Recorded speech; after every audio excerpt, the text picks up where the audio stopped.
घर में जो शिवलिंग हो वो, चाहे तुम्हारे घर के पास में जो मंदिर हो उसमें जो शिवलिंग हो वो, या 12 ज्योतिर्लिंग, उपलिंग, ये जितने भी शिवलिंग विराजमान हैं, ये जितने भी शिवलिंग विराजित हैं, इन शिवलिंग पर जब हम जल चढ़ाकर उस जल का आचमन करते हैं तो उस शिवलिंग की जो ज्योति होती है, शिवलिंग की जो ऊर्जा होती है, शिवलिंग की जो एनर्जी होती है, शिवलिंग का जो बल होता है, वो बल हमारे भीतर भी उतरता है और हमारे रोगों को निवारण करता जाता है, हमारे दुखों को निवारण करता जाता है, हमारे कष्टों का निवारण करता जाता है। हमारे दुख, हमारी तकलीफें, हमारा कष्ट अपने आप समाप्त होते चले जाता है। 3 स्थान शिवलिंग पर वर्णित है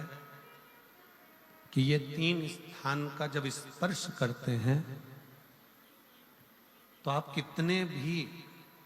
कितने भी रोग से ग्रसित क्यों ना हो,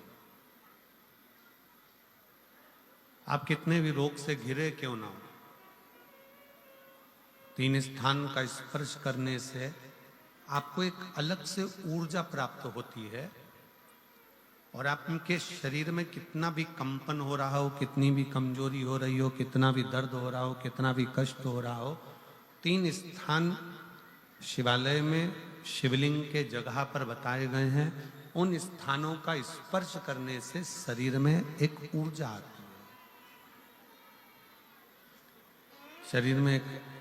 बल उत्पन्न होता है, एक ऊर्जा आती है, शरीर के अंतर्गत एक ऊर्जा का संचार होता रहता है। अब उस शिवलिंग को अपन समझे,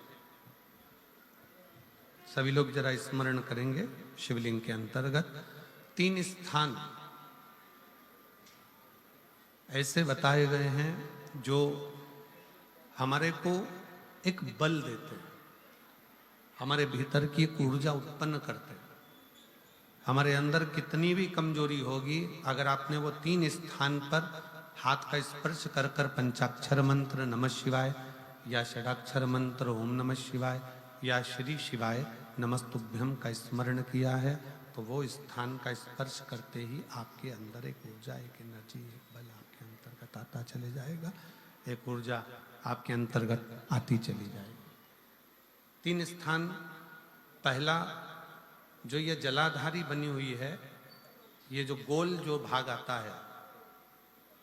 जलाधारी में जो भी गोल भाग है वो गोल भाग का हाथ से स्पर्श करना, अर्थात जो माता जी का हस्त कमल है पार्वती जी का, वो जो गोल जलाधारी है जिस पे शिवलिंग रखा हुआ है, वो गोल जला, ये जो चरण है जहां से पानी बहकर जाता है उस स्थान पर नहीं, जहां गोल भाग है उस गोल भाग पर अपने सीधे हाथ का स्पर्श करना और श्री शिवाय नमस्तुभ्यम का जाप या पंचाक्षर मंत्र या षडाक्षर मंत्र ओम नमः शिवाय का जाप करना, पहला। दूसरा स्थान, जहां से पानी बहकर जा रहा है उस स्थान का पानी जहां से बहकर नीचे गिरता है वो भाग पर अपने हाथ का स्पर्श, जहां से पानी बहकर नीचे गिरता है, जो जल आप चढ़ाते हो वो जल बहकर जो नीचे की ओर जाता है उसका स्पर्श, और पंचाक्षर या षडाक्षर या श्री शिवाय नमस्तुभ्यम मंत्र का जाप। फिर तीसरा स्थान बताया कि शिवलिंग में किसी भी स्थान पर अपनी हथेली का स्पर्श, केवल हथेली का स्पर्श, उसमें उंगलियों का स्पर्श नहीं, केवल हथेली का स्पर्श, और पंचाक्षर या षडाक्षर या श्री शिवाय नमस्तुभ्यम मंत्र का जाप। ये 3 स्थान ऐसे बताए हैं कि आपके शरीर में अगर बिल्कुल भी इतनी एनर्जी नहीं है कि आप 2 कदम चल सकते हैं तो शंकर के मंदिर में, शिवालय में जाकर ये 3 स्थान का स्पर्श करिए। मंदिर से जब आप बाहर निकलेंगे तो खुद के बल पर निकलेंगे, कोई आपको उठाने के लिए जरूरत नहीं पड़ेगी, आप स्वयं के बल पर निकल सकते, स्वयं के बल पर आगे बढ़ सकते, स्वयं के बल पर अग्रणी हो सकते, स्वयं के बल पर आप आगे निकल सकते हैं। 3 स्थान हैं जहां व्यक्ति के जीवन के दुख, तकलीफ, रोग, कष्ट अपने आप नष्ट होते चले जाते हैं। तो पहला जो स्थान है वो पार्वती जी का स्थान हस्तकमल, दूसरा कार्तिकेय और गणेश के मध्य में जो अशोक सुंदरी है और कार्तिक गणेश बैठे वहां से जो पानी नीचे की ओर आता है वो स्थान, और तीसरा अपनी हथेली का, शिवलिंग का कोई भी स्थान जहां अपनी हथेली का स्पर्श हो जाए वो स्थान। ये 3 जगह हमें बल देती है, हमें ऊर्जा देती है, हमें एनर्जी देती है।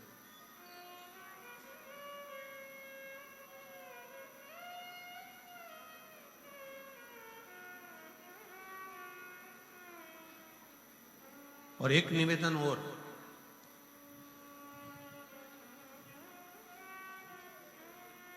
आप यदि कोई कार्य के लिए निकल रहे हो,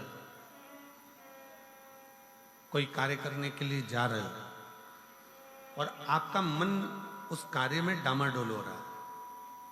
ये होगा कि नहीं होगा, सफलता मिलेगी कि नहीं मिलेगी, मैं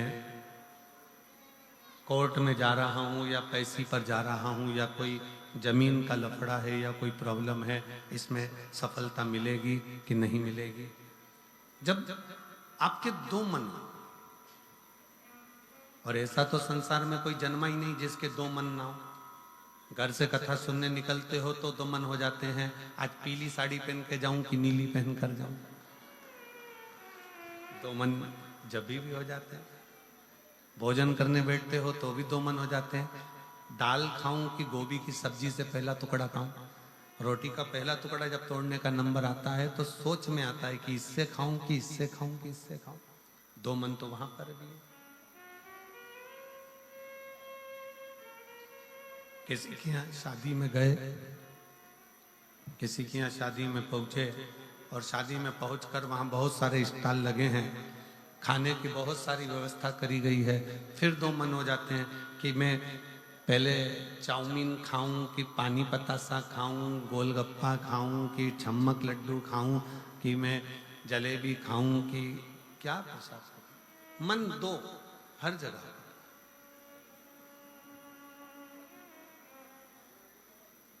और ऐसा नहीं है कि मन 2 नहीं होते, मन विचलितता देते। और शिव महापुराण की कथा कहती है कि कभी भी अगर कोई फार्म भर रहे हो, कोई एग्जाम दे रहे हो, कोई कंपटीशन एग्जाम में बैठे हो, या मेरे बेटे बेटी 10th और 12th का यदि एग्जाम दे रहे हैं, तो अपना 2 मन मत करो, तुम एक मन बनाओ कि मैं इस एग्जाम में बैठ रही हूं और मेरा विश्वास कहता है कि मैं शंकर पर पूरा भरोसा करती हूं और मैंने रात दिन पढ़ाई करी है तो मैं पास होकर मानूंगी, तो वो पास होकर ही।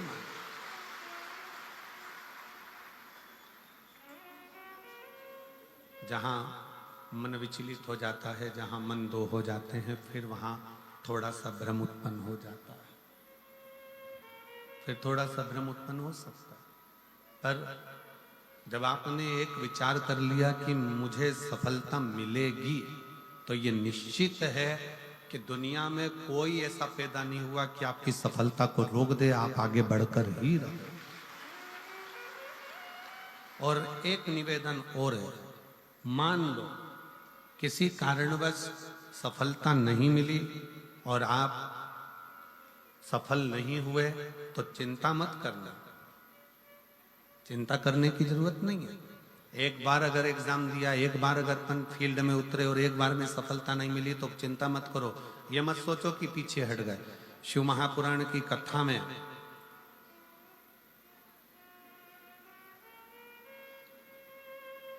वन के अंदर भगवान शंकर अर्जुन को ज्ञान उपदेश दिए थे। जिस समय पर एक सुअर, जंगली सुअर भागता जा रहा था,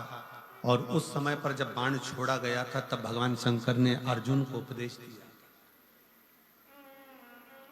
कि अर्जुन, एक बार युद्ध के मैदान में अगर थोड़ा सा पीछे सरके हो तो टेंशन मत लेना,